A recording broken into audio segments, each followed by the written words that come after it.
Amados hermanos, a los presentes aquí y a aquellos que se conectan a través de las redes sociales, hermanos de diferentes partes que también envían saludos, hermanos de San Nicolás, reciban esos saludos de esos hermanos, y también amigos que se conectan para escuchar la palabra del Señor en esta hora.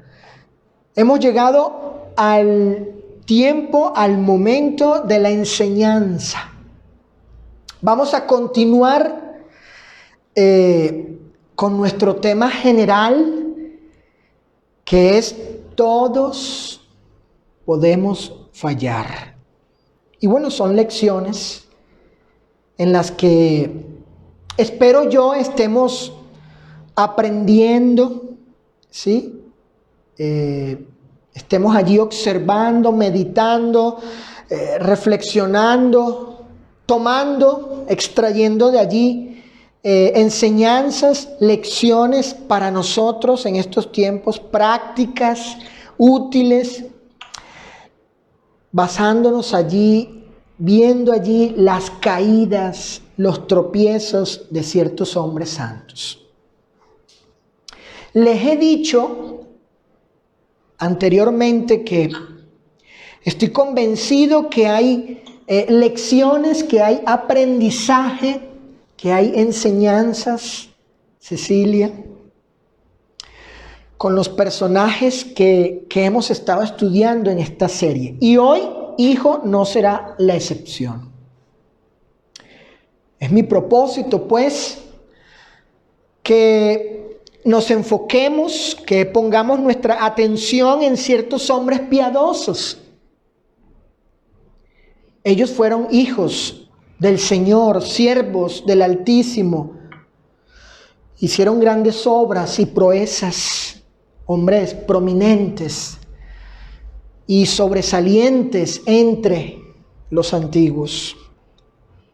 Sin embargo, y en un momento de sus vidas, hubo algo que pasó con ellos.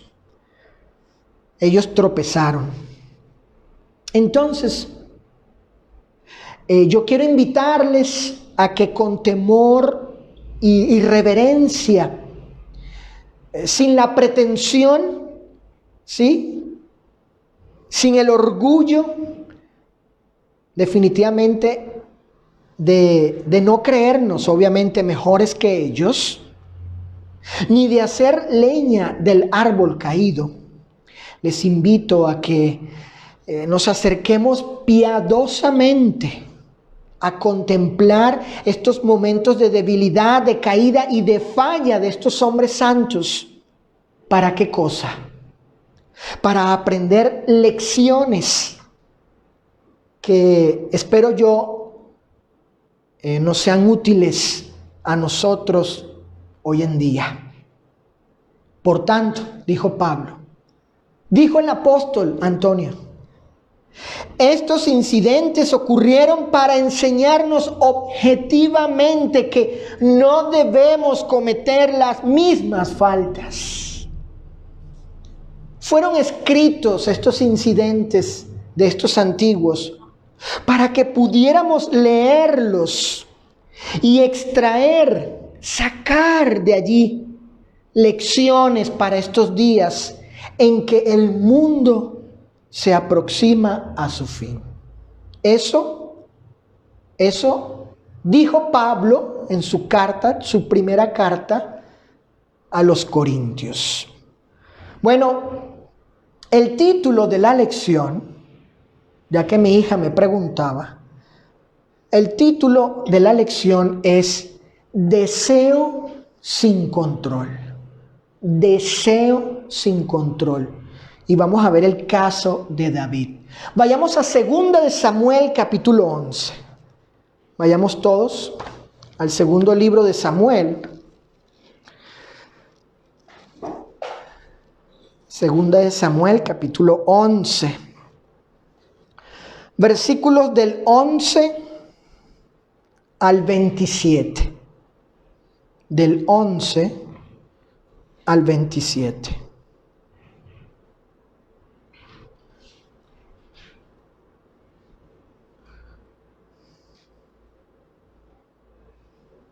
Segunda de Samuel, capítulo 11, versículo del 1 al 27. Del 1, no del 11. Vamos a leer, Saulo, esta historia. Aconteció al año siguiente, en el tiempo que salen los reyes a la guerra, que David envió a Joab y con él a sus siervos y a todo Israel, y destruyeron a los amonitas y sitiaron a Rabá. Pero David se quedó, ¿dónde? En Jerusalén. Y sucedió un día al caer la tarde, que se levantó David de su lecho y se paseaba sobre el terrado de la casa real.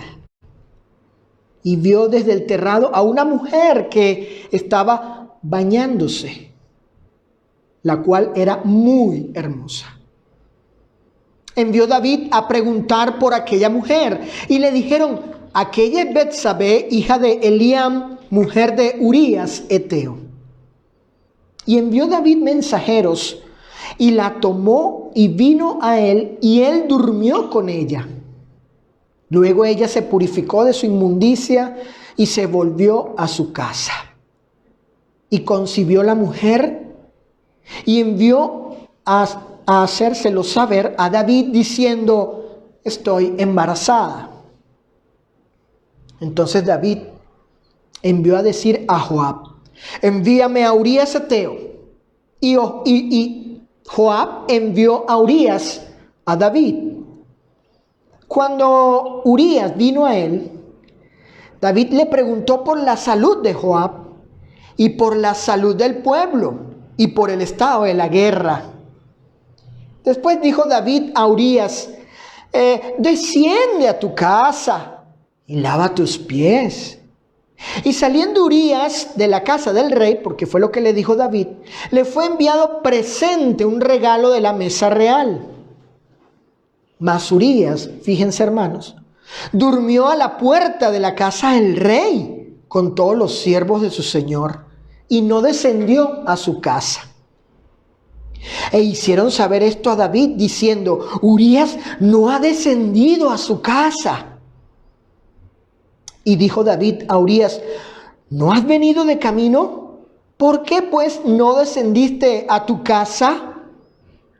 Y Urías respondió a David: el arca e Israel y Judá están bajo tiendas, y mi señor Joab y los siervos de mi señor en el campo. Y había yo de entrar en mi casa para comer y beber y a dormir con mi mujer. Por vida tuya y por vida de tu alma, que yo no haré tal cosa, dijo Urías. Y David le dijo a este hombre, a Urías: quédate aquí aún hoy, y mañana te despacharé. Y se quedó Urías en Jerusalén aquel día y el siguiente. Y David lo convidó a comer y a beber con él. ¿Hasta dónde? Hasta embriagarlo. Y él salió a la tarde, Urías, a dormir en su cama con los siervos de su señor, pero no con su mujer, mas no descendió a su casa. Venida la mañana, escribió David a Joab una carta, la cual envió por mano de Urías. Fíjense, la mandó por manos de él. Y escribió en la carta diciendo: poned a Urías al frente en lo más recio de la batalla y retiraos de él para que sea herido y muera. Así fue cuando Joab sitió la ciudad. Puso a Urías en el lugar donde sabía que estaban los hombres más valientes. Y saliendo luego los de la ciudad, pelearon contra Joab, y cayeron algunos del ejército de los siervos de David. Y murió también Urías Eteo. Entonces envió Joab e hizo saber a David todos los asuntos de la guerra. Y mandó al mensajero diciendo: cuando acabe de contar al rey todos los asuntos de la guerra, si el rey comenzare a enojarse, David, y te dijere: ¿por qué os acercasteis demasiado a la ciudad para combatir? ¿No sabíais lo que suelen arrojar desde el muro? ¿Quién hirió a Abimelech, hijo de Jerobbaal? ¿No echó una mujer del muro un pedazo de una rueda de molino y murió en Tebes? ¿Por qué os acercasteis tanto al muro? Entonces tú le dirás: también tu siervo Urías, Eteo, es muerto. Fue el mensajero y llegando contó a David todo aquello a que Joab le había enviado. Y dijo el mensajero a David: prevalecieron contra nosotros los hombres que salieron contra nosotros al campo. Bien que nosotros le hicimos retroceder hasta la entrada de la puerta. Pero los flecheros tiraron contra tus siervos desde el muro, y murieron algunos de los siervos del rey, y murió también tu siervo Urías Eteo. Y David dijo al mensajero: así dirás a Joab: no tengas pesar por esto, porque la espada consume, ora a uno, ora a otro. Refuerza tu ataque contra la ciudad hasta que la rindas, y tú aliéntale. Oyendo la mujer de Urías que su marido Urías era muerto, hizo duelo por su marido. 27. Y pasado el luto, envió David y la trajo a su casa, a Betsabé. Y fue ella su mujer, le dio a luz un hijo. Pero noten, mas esto que David había hecho fue desagradable ante los ojos de Jehová. Muy bien, fíjense.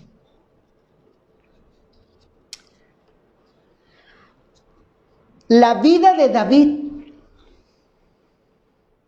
elegido por el Eterno, vencedor de batallas, rey de Israel, varón de gran renombre entre los hebreos, y uno que era conforme al corazón del Señor. Esa vida de David estuvo llena de muchísimas experiencias. Algunas de ellas contienen una imagen negativa de él. Y la Escritura no omitió tales realidades, Sofía.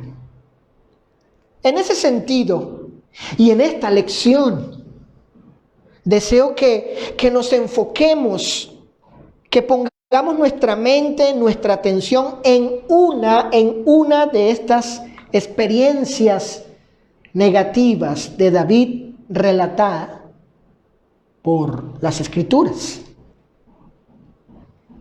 Aquella, y me refiero a aquella, como ya leímos en 2 de Samuel 11, aquella que está relacionada con una mujer, una que no era sino esposa de otro hombre. Fíjense, antes de comenzar a tratar acerca de David, es importante que tengamos presente lo siguiente. ¿Qué cosa? ¿Qué cosa? Bueno, según las Escrituras, la voluntad de Dios para con los hombres con respecto al matrimonio es que el varón se una o se ligue con una sola mujer y conformen así un matrimonio monógamo. Es decir, casado con una sola persona. En Génesis capítulo 2, vamos a Génesis capítulo 2, versículo 24. La palabra del Eterno dice así: ha sido y es su voluntad desde el principio. ¿Cuál? Por tanto, dejará el hombre a su padre y a su madre, y se unirá a su mujer, y serán una sola carne. En Éxodo capítulo 20, versículo 14, Éxodo 20, 14, dijo el Eterno de la siguiente manera: no cometerás, ¿qué cosa? Adulterio. No cometerás adulterio. En Proverbios capítulo 6, versículo 32, dice el Señor, Proverbios capítulo 6, versículo 32, dice el Señor: mas el que comete adulterio, y recuerden ese pasaje, ténganlo muy presente con respecto a David, mas el que comete adulterio es falto de entendimiento, corrompe su alma el que tal hace. Ahora vayamos a Romanos capítulo 7. Romanos capítulo 7, versículos 2 y 3. Voy a leer aquí una versión del Nuevo Testamento. En Romanos capítulo 7, versos 2 y 3. Escuchen lo que dice el apóstol Pablo. Él hace aquí una analogía para ilustrar un asunto y toma el caso de gente casada, divorciada, recasada y adúltera. Noten, Romanos capítulo 7, versículos 2 y 3. Por ejemplo, la ley dice que una mujer casada debe permanecer unida a su marido mientras él esté vivo. Si el hombre muere, entonces ella queda libre de la ley del matrimonio, de la ley divina. Hay ley en el matrimonio. Sin embargo, si la mujer se casa con otro hombre mientras su esposo vive, ella comete adulterio. ¿Por qué comete adulterio si su marido vive y se casa con otro hombre? La respuesta la vamos a leer, o la van a escuchar, la vamos a leer ahorita en las palabras de Jesús. Él explica por qué en este caso que expresa, declara, muestra aquí el apóstol, en ese caso por qué se comete adulterio y cuando no. Eso lo explica Jesús. Repito, si la mujer se casa con otro hombre mientras su esposo vive, ella comete adulterio. En cambio, si el esposo muere, ella queda libre de la ley del matrimonio y se puede casar con otro hombre sin cometer adulterio. Mateo capítulo 19, verso 9. Aquí, en las mismísimas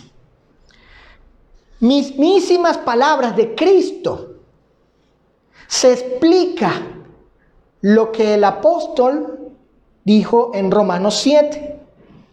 Porque esa mujer, o porque un hombre, si se casa de nuevo y su cónyuge vive, ¿por qué comete adulterio? Bueno, Jesús aquí lo explica. Explica eso.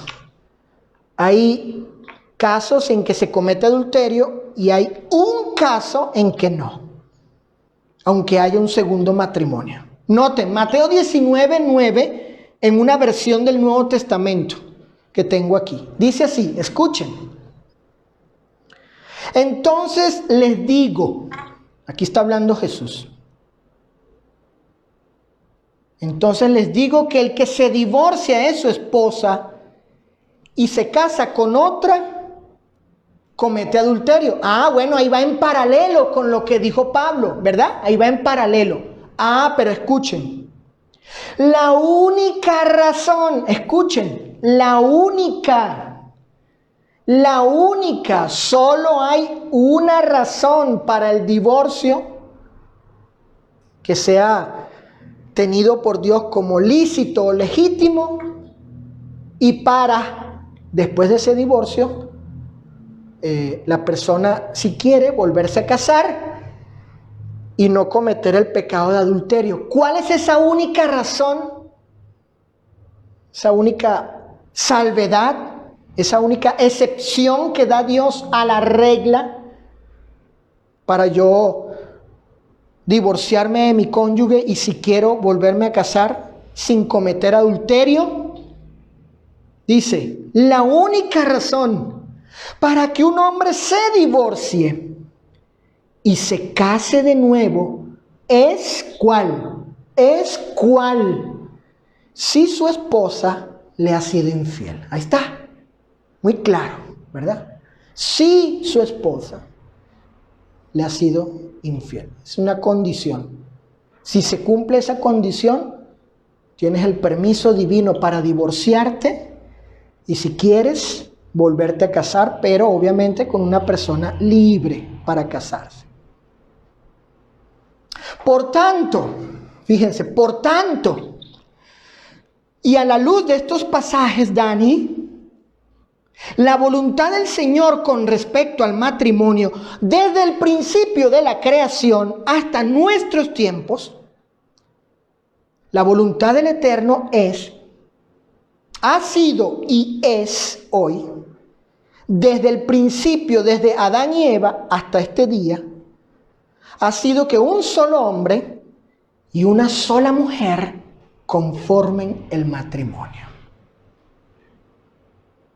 Pero fíjate Ana, fíjate. Sin embargo, escuchen esto, fíjate Juani. Sin embargo, ¿qué se puede decir con respecto a los casos de uniones conyugales múltiples de algunos patriarcas? Abraham, Jacob, y en particular del rey David, que tenía más de una mujer. ¿Qué se puede decir de esos casos? Si la voluntad de Dios desde el principio ha sido la monogamia y no la poligamia, ¿qué se puede decir? Bueno, según mi entendimiento, lo que yo comprendo, veo aquí, ¿sí? Que este asunto con estos hombres, en primer lugar, para tener una respuesta clara y bíblica, en primer lugar debemos partir de la premisa que tales prácticas, la poligamia, no era la voluntad de Dios, ¿ok? No era la voluntad de Dios. Una clara y bíblica respuesta sería decir en primer lugar, como ya hemos visto, que no era ni es la voluntad del Santísimo la poligamia, sino la monogamia. Entonces, y partiendo de esta premisa de que la poligamia nunca ha sido la voluntad de Dios, ¿sí? Entonces, partiendo de esta premisa, en segundo lugar, debemos concluir que tales actos pecaminosos, por parte de ciertos hombres del pasado, escuchen, fueron tolerados por el Señor sin ser necesariamente su voluntad, ni habiendo dado aprobación a tales hechos. Repito, ¿qué podemos decir con respecto a los casos de uniones conyugales múltiples de algunos patriarcas y en particular del rey David? Bueno, partimos de la premisa que esa nunca ha sido la voluntad de Dios y que estos casos el Señor los toleró. Nunca fue su voluntad, nunca aprobó tales hechos. Él los toleró, fíjate Dani, Antonio, el Eterno toleró tales hechos en el sentido de que Dios nunca ejecutó ni hizo venganza o retribución de muerte sobre estos hombres mientras ellos vivían. Lo toleró para sus propósitos. En su soberanía y arbitrio, Él toleró tales cosas. Pero nunca fue su voluntad ni aprobó tales cosas. Nunca toleró, como dije, en el sentido de que Dios no ejecutó ni hizo venganza o retribución de muerte sobre estos hombres mientras ellos vivían. Ahora bien, fíjense, con respecto al caso que nos ocupa, segunda de Samuel 11, dice que el rey David no fue a la guerra, ¿cierto? David no fue a la guerra como debía, sino que se quedó en Jerusalén. Entonces, sucedió que mientras él caminaba por una terraza alta del palacio, vio a una mujer que se bañaba y que, según la escritura, era muy hermosa.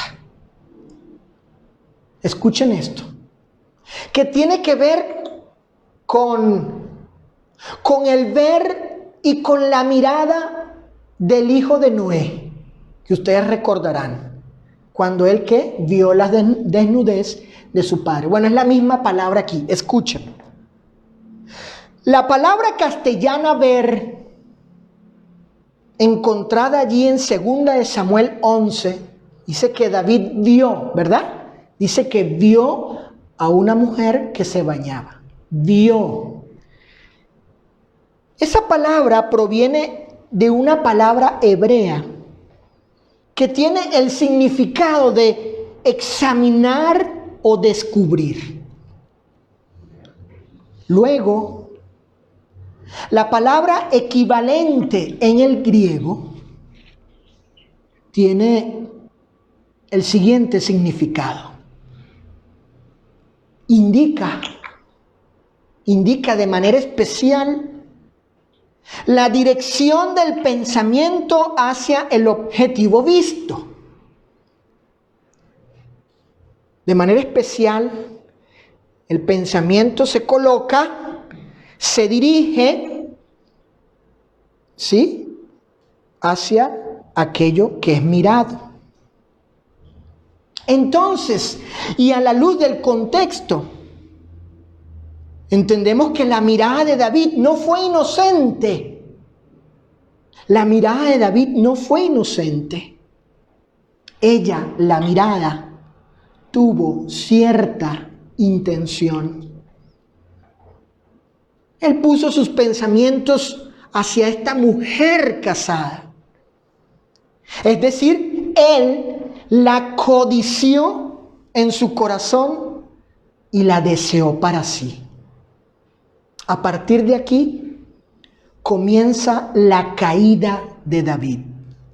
Sí, David, el gran rey de Israel, escritor del libro de los Salmos, hacedor de grandes obras y uno que era conforme al corazón del Señor, tropezó. Sí, tropezó. David tropezó al caer en el pecado de adulterio. Y aquí tenemos la primera lección que aprender. Escuchen, fíjense, aquí está la primera lección que aprender. Como les dije al principio, estamos extrayendo lecciones, reflexiones, enseñanzas, sabiduría de Dios. Esta es la primera lección, Cecilia. Todo comienza en el corazón. Todo comienza en el corazón. Por tanto, cada uno debe cuidar de cómo mira con su corazón.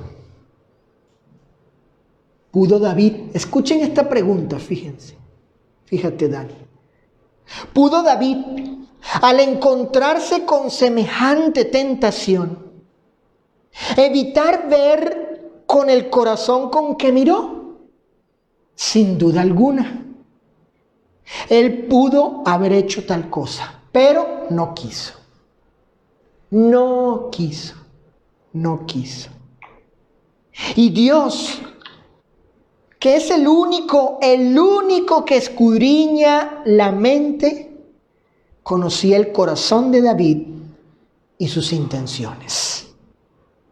En consecuencia, haremos bien en considerar aquellas palabras de Job. Fíjate, hijo, aquellas palabras de Job. Job dijo lo siguiente, escuchen. Cito: hice un pacto solemne con mis ojos. ¿Cuál? No mirar con deseo a una muchacha. Job 31:1. Así dijo este hombre. Hice un pacto solemne con mis ojos. No mirar con deseo a una muchacha.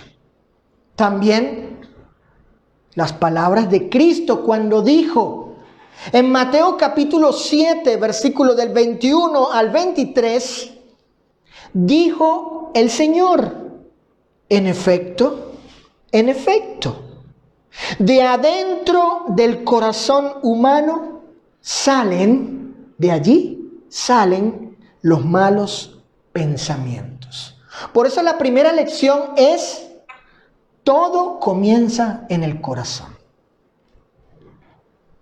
Ahora, fíjate, Cecilia. La mirada de David, Ana, no quedó en simples deseos impuros del corazón, sino que, y según los versículos 3 y 4, David quería, él anhelaba, deseaba satisfacer sus incontrolables deseos carnales, queriendo estar sexualmente con esta mujer. Miren, ¿ignoraba David que esto era pecado? En lo absoluto. La ley decía en Deuteronomio capítulo 5, verso 21, la ley decía: no codicies la esposa de tu prójimo. Y Betsabé era esposa de un prójimo de David, de Urías. Él no ignoraba esto. Sin embargo, los malos deseos eran mucho más fuertes. De tal forma que David hizo lo que estuvo a su alcance para lograr tales fines. Definitivamente David no tuvo control de sus pasiones desordenadas. Es el título, ¿no?, de la lección. Deseos sin control. David no tuvo control de sus pasiones desordenadas. Observemos cómo una mirada, fíjense en esto, fíjate, Juani, observemos cómo una mirada que se convirtió en un deseo ilícito ha llegado al punto del acto físico, de la fornicación. Todo comenzó con una mirada, todo comenzó en el corazón. Y vean hasta dónde ya ha llegado. Entonces aquí tenemos la segunda lección que podemos aprender. ¿Cuál es la segunda lección, hijo? ¿Cuál es la segunda enseñanza, hijo mío, que podemos aprender aquí? Esta: la codicia como pasión carnal puede convertirse en un deseo tan fuerte, pero tan fuerte, que hace que los hombres pierdan el control de sí mismos. Esa es la segunda lección que aprendemos aquí. Es de reflexión notar. ¿Sí? Nos hace pensar reflexivamente. Notar los efectos y lo que puede desencadenar una mirada impura, un pensamiento corrupto y un deseo ilícito en el corazón. Es decir, llegar a cometer los actos subsecuentes de tales concupiscencias o malos deseos del corazón. Es decir, se ha arrastrado a ello, se lleva por la codicia. Por tanto, y como ordenó el apóstol Pablo a los hermanos en Corinto, ¿qué les dijo? ¿Qué les mandó? Orden, mandamiento que aplica también para nosotros hoy. El apóstol Pablo dijo: huyan de los pecados sexuales. Huye, corre, vete. Huyan de los pecados sexuales. Primera a los Corintios 6:18. Debemos huir, hermanos, escuchen. Debemos huir como huyó José ante la mujer de Potifar. ¿Qué hizo José? Huyó, corrió, para no caer en el pecado de adulterio. Génesis 39:12. Sin embargo, David no solo tuvo una mirada indebida, ni solo tuvo un mal pensamiento, ni únicamente consumió los deseos de su carne, sino que fue de mal en peor.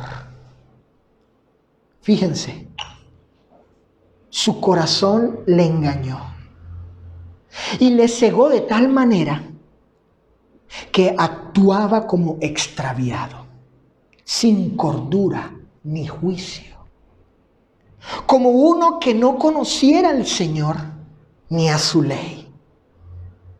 Bien dice Proverbios 6:32, el que comete adulterio le faltan los sesos. Le faltan los sesos. El que así actúa se destruye a sí mismo. Ahora voy a pasar, fíjense, voy a pasar a describir los hechos dolosos de David y las perversas maquinaciones detrás de tales acciones. Escuchen esto. Y esto a mí me sorprendió por algunas cosas que están allí en el registro bíblico de esto que dice Proverbios, que escribió su hijo Salomón.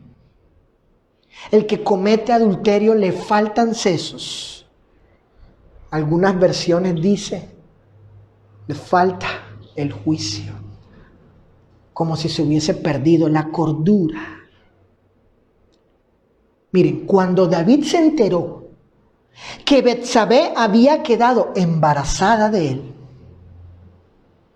toma ocasión ventajosa de su posición como rey y le pide a Urías, esposo de Betsabé, después de mostrar David un simulado interés hacia ciertas personas y circunstancias, David le dice: ve a tu casa y acuéstate con tu mujer. ¿Vieron lo que le dice David? Miren, ve, Urías, ve a tu casa y acuéstate. Después que David se entera que había quedado embarazada Betsabé. Todo esto para que Urías creyera que el embarazo de Betsabé era producto de esa relación conyugal, de ese momento. Así entiendo, David buscaba astutamente solucionar la consecuencia de su pecado y evitar que fuese sometido al castigo que imponía la ley sobre los adúlteros. ¿Cuál era? La muerte por lapidación. No obstante, el fiel soldado y siervo de David, Urías, no cayó en su estratagema o astucia, sino que Urías le contestó lo siguiente a David: el arca y el ejército de Israel y el de Judá están viviendo en carpas de campaña por la guerra, y Joab y los hombres de mi señor están acampando a cielo abierto. Le dice Urías a David: ¿Cómo podría yo ir a mi casa a beber, comer y dormir con mi esposa? Juro que jamás haría semejante cosa. Eso le respondió Urías a David cuando David le dijo: no, pues vete a tu casa y estate con tu mujer. Entonces, viendo David que no había manera de persuadir a este hombre, de convencerlo que descendiera a su casa y se acostara con su mujer, decidió alevosamente matarle. ¡Qué maldad! La corrupción que había en el corazón de David fue de tal magnitud que envió la sentencia de muerte de este inocente hombre por medio de la víctima misma. Increíble. David le escribe a Joab lo que debía hacer para que Urías muriera, y David su sentencia se la da al mismo Urías, él sin saberlo, inocente, y se la lleva al general. Así mismo fue el descaro de este hombre. Increíble, ¿no? David no tenía ningún temor, sino en no lograr, lo que él temía era no lograr sus perversas y maliciosas intenciones. Luego, y cuando David se entera de la muerte de Urías, no muestra ni el más mínimo remordimiento de que él sea quien haya provocado tales cosas. Todo lo contrario, con el mayor descaro, David declara que tales muertes son gajes de oficio de la guerra. Increíble.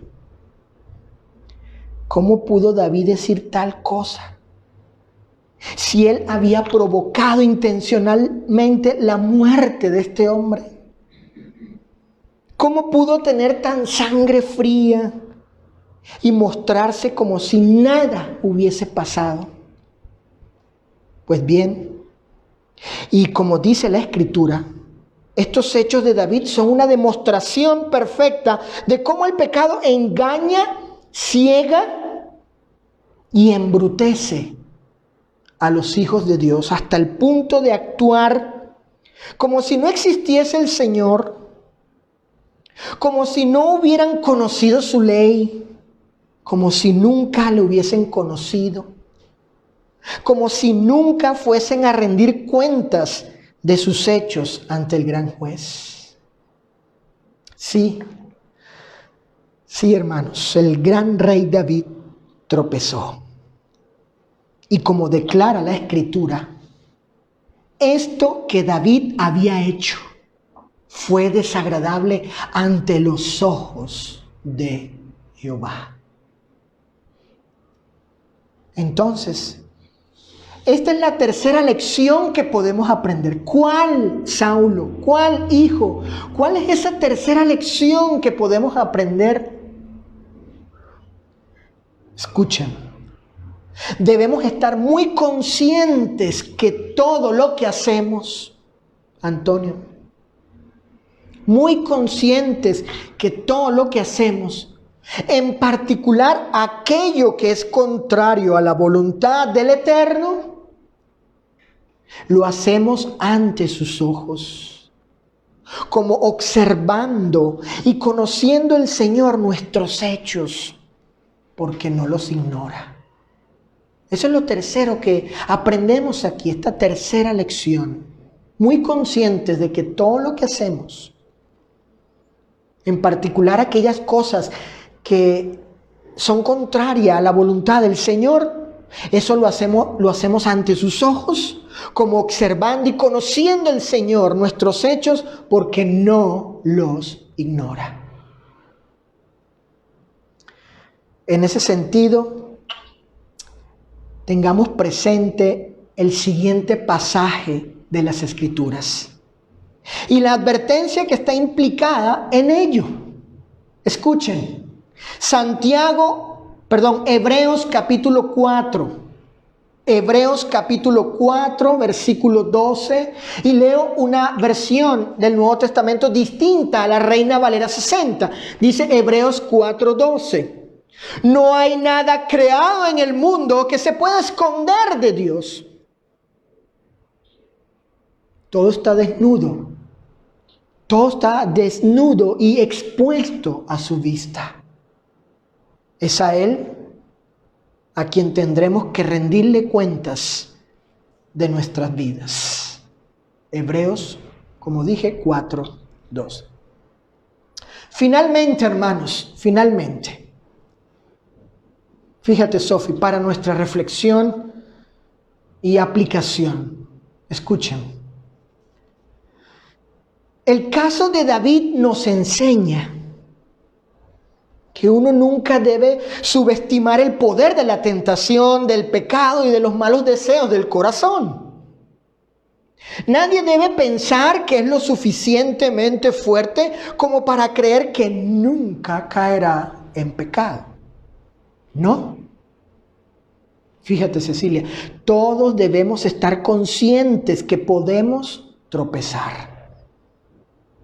Este caso en particular nos enseña que todo puede comenzar con una mirada, pero no una inocente, sino una indebida. Que cada uno de nosotros podría, por la seducción de los malos deseos del corazón, ser arrastrado a un deseo intenso, sin control y en consecuencia a pecar. Si somos conscientes de esto, entonces debemos evitar toda persona, toda circunstancia, toda situación, todo lugar que haga que nuestros ojos puedan verse seducidos a pecar. Recordemos, todo comienza en el corazón. Ahora bien, este caso no solo nos enseña de cómo una mirada imprudente e inapropiada podría arrastrar a un hijo de Dios a los malos deseos, sino también nos enseña que tales codicias pueden desencadenar todo el impulso de cometer el acto pecaminoso de tales deseos impuros, es decir, la fornicación. De hecho, tales malos deseos pueden ser tan fuertes que hacen que actuemos sin control alguno, sin límites, hasta el punto de cometer actos que son tan viles y despreciables como la fornicación misma. Por ejemplo, escuchen, conocí el caso de un hermano que abandonó a su esposa, una fiel hermana, y a sus hijos pequeños para seguir sus deseos pecaminosos y casarse con su amante más joven.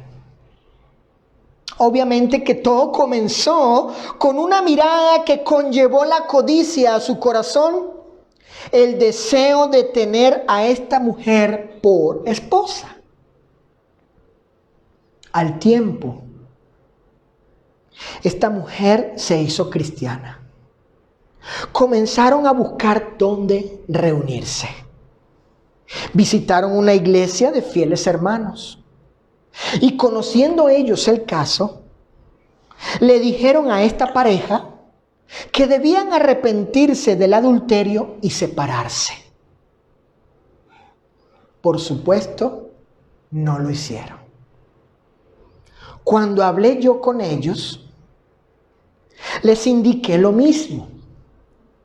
Y les expliqué a la mujer, y le expliqué a la mujer que su bautismo no legitimaba su unión adúltera con este hermano. Pero lo que me sorprendió fue la respuesta de ellos. Dios, hermano Luis, Dios tendrá misericordia de nosotros. A lo cual les respondí, ya la tuvo. Dios ya tuvo misericordia de todos nosotros y de ustedes cuando Jesús murió en la cruz por nuestros pecados. Ahora manda que se arrepientan de su adulterio y cesen dicha unión ilícita. ¿No saben ustedes lo que Cristo le dijo a la mujer sorprendida en adulterio? Vete y no peques más. Lo saben. Claro que ustedes lo saben, pero no quieren dejar su pecado. Finalmente no lo hicieron. Tuvieron hijos. Los aceptaron en una iglesia. Y se mantuvieron bajo el engaño de que Dios tendrá misericordia de ellos si se mantienen fieles en la iglesia. Miren, nadie niega que el Señor quiere que todos sean salvos.